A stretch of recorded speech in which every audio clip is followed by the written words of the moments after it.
On t'a appris à parler, à te justifier, à répondre immédiatement. Mais dans un monde saturé de bruit, celui qui parle trop se révèle, et celui qui se révèle trop, perd. Aujourd'hui, tu vas comprendre pourquoi le silence est une arme. Règle 1, le brouillard des intentions, si l'ennemi ne sait pas où tu vas, il ne peut pas poser de piège. En révélant tes projets, tu donnes à tes adversaires les clés pour te détruire. Regarde le monde des affaires, celui qui annonce son prix final dès la première minute a déjà perdu la négociation. Apprends à dissimuler tes buts sous un voile de mystère. Ne dis jamais ce que tu vas faire, montre-le une fois que c'est accompli. Règle 2, l'aura d'autorité, le silence est le vêtement des rois. Dans n'importe quel groupe, celui qui parle sans arrêt finit par dire des banalités et perd toute crédibilité. À l'inverse, plus tes mots sont rares, plus ils pèsent lourd. Chaque fois que tu ouvres la bouche, cela doit être un événement. Le silence crée une distance qui impose naturellement le respect. Règle 3, le miroir de la réactivité, celui qui s'énerve a déjà perdu. Ta colère est un cadeau que tu fais à ton adversaire, elle lui montre exactement où frapper. En restant de marbre face à une provocation, tu agis comme un miroir. Ton calme renvoie l'adversaire à sa propre instabilité et le rend fou. Il s'agite, il s'épuise, pendant que tu restes maître du jeu. Règle 4, le vide de l'observation, laisse les autres remplir le silence. C'est une technique redoutable en négociation ou en conflit. Pose une question, puis tais-toi. Le silence crée une tension insupportable que la majorité des gens cherchent à combler. Ils se mettront à parler trop, à se justifier, et finiront par révéler des informations ou des failles qu'ils auraient dû taire. Règle 5, l'imprévisibilité, ne sois pas une horloge. Si tes réactions sont prévisibles, tu es manipulable. Les gens étudient tes habitudes pour savoir comment te contrôler. En brisant tes schémas habituels par un silence soudain ou une absence de réaction là où on t'attendait, tu deviens illisible. L'imprévisibilité est la base de la survie politique. Règle 6, la loi de la rareté, ce qui est partout ne vaut rien. Si tu es constamment disponible, visible et bavard, ta valeur chute. La rareté crée le désir et le prestige. Apprends l'art de disparaître stratégiquement. Retire-toi du bruit, cesse de répondre immédiatement. Ta présence doit être un privilège, pas une habitude. Règle 7, le coup de grâce, parle peu, mais frappe fort. Quand tu sors enfin de ton silence, ce ne doit pas être pour argumenter, mais pour clore le débat.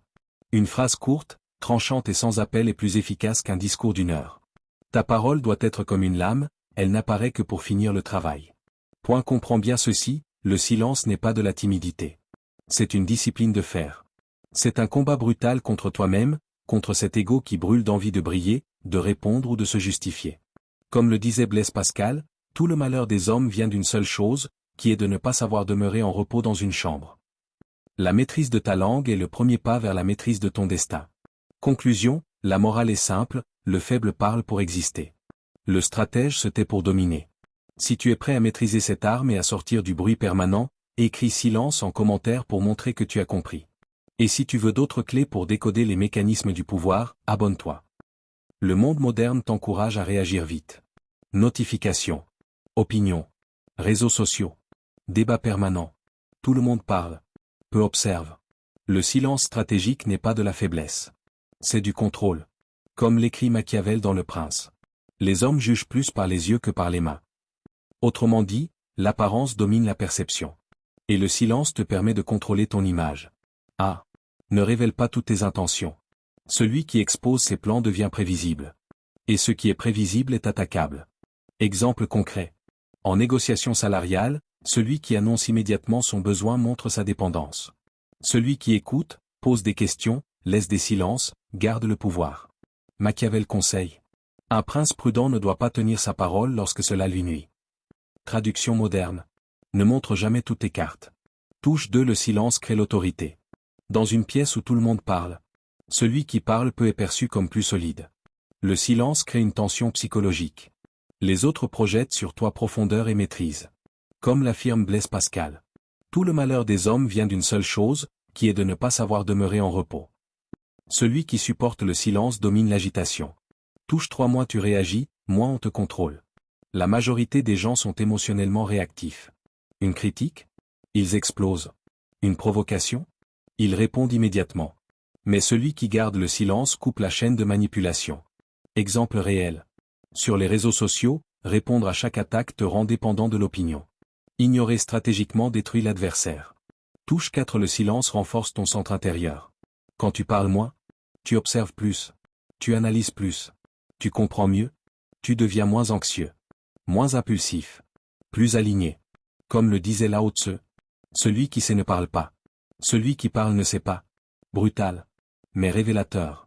Si tu veux développer cette lucidité générale, si tu veux apprendre à voir les mécanismes invisibles du pouvoir, abonne-toi maintenant. Ici, on ne nourrit pas le bruit. On développe la clarté. Touche 5. Le silence expose les autres. Fais le test. Pose une question. Puis tais-toi. Le silence met les gens mal à l'aise. Ils parlent trop. Ils révèlent leurs failles. En entretien, en négociation, en conflit, le silence est un révélateur. Touche 6. Le monde moderne est prisonnier du bruit. Aujourd'hui, tout est réaction. Stories, tweets, opinions immédiates. Mais plus il y a de bruit, plus la rareté du silence devient puissante. Celui qui n'est pas constamment visible devient intrigant. Celui qui ne réagit pas immédiatement devient imprévisible. Et l'imprévisibilité, c'est du pouvoir. Touche 7. Le silence stratégique n'est pas passivité. C'est préparation. Se taire ne veut pas dire subir. Cela veut dire observer, analyser, attendre le moment exact.